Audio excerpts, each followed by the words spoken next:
Kinumpirma ni Senador Raffy Tulfo na natiketa ng anak niyang kongresista matapos dumaan ang SUV nito sa EDSA busway.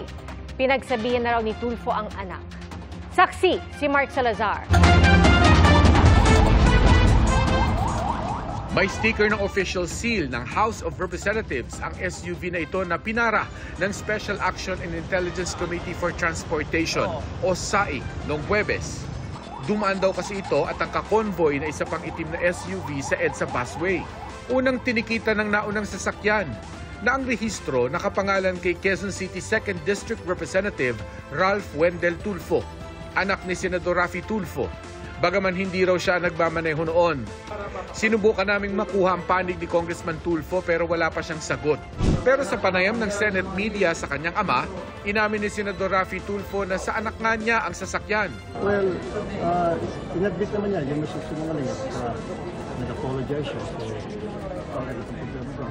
As long as hindi siya tumakas, hindi siya gumamit ng plaka, which karapatan niya gumamit, pero hindi siya gumamit. Mahirap talaga eh. Hindi siya kasado. Kaya lang, so happen, na nagamit kayo, at nakakaalam pa, nagmamadali siya. Hindi driver niya ata ang tumakas. Dagdag ng senador. At pinagalitan ko siya. Pinagsabihan ko pinagalitan.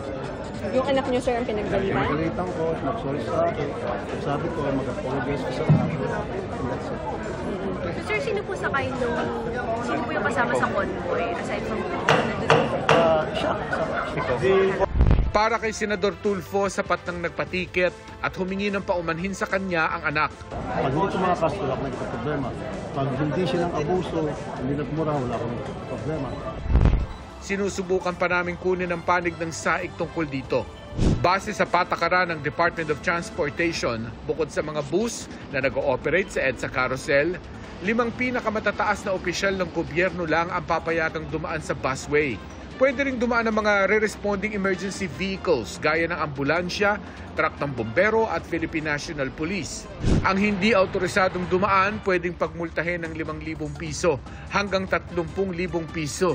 Depende kung pang ilang beses nang nahuli. Kung hanggang 4th offense na, pwedeng bawiin ang kanyang lisensya. Para sa GMA Integrated News, ako si Mark Salazar, ang inyong saksi. Bago sa saksi, humingi po ng paumanhin sa publiko si Quezon City 2nd District Representative Ralph Wendell Tulfo matapos mahuling dumaan sa EDSA busway ang kanyang sasakyan. Nilinaw rin ni Tulfo na walang nangyaring pagbanggit ng pangalan ng sino mang nasa posisyon at wala rin daw pang-aabuso sa mga otoridad. Tinanggap na nila ang tiket at nabayaran na rin ang kaukulang multa. Mga kapuso, maging una sa saksi. Mag-subscribe sa GMA Integrated News sa YouTube para sa iba't ibang balita.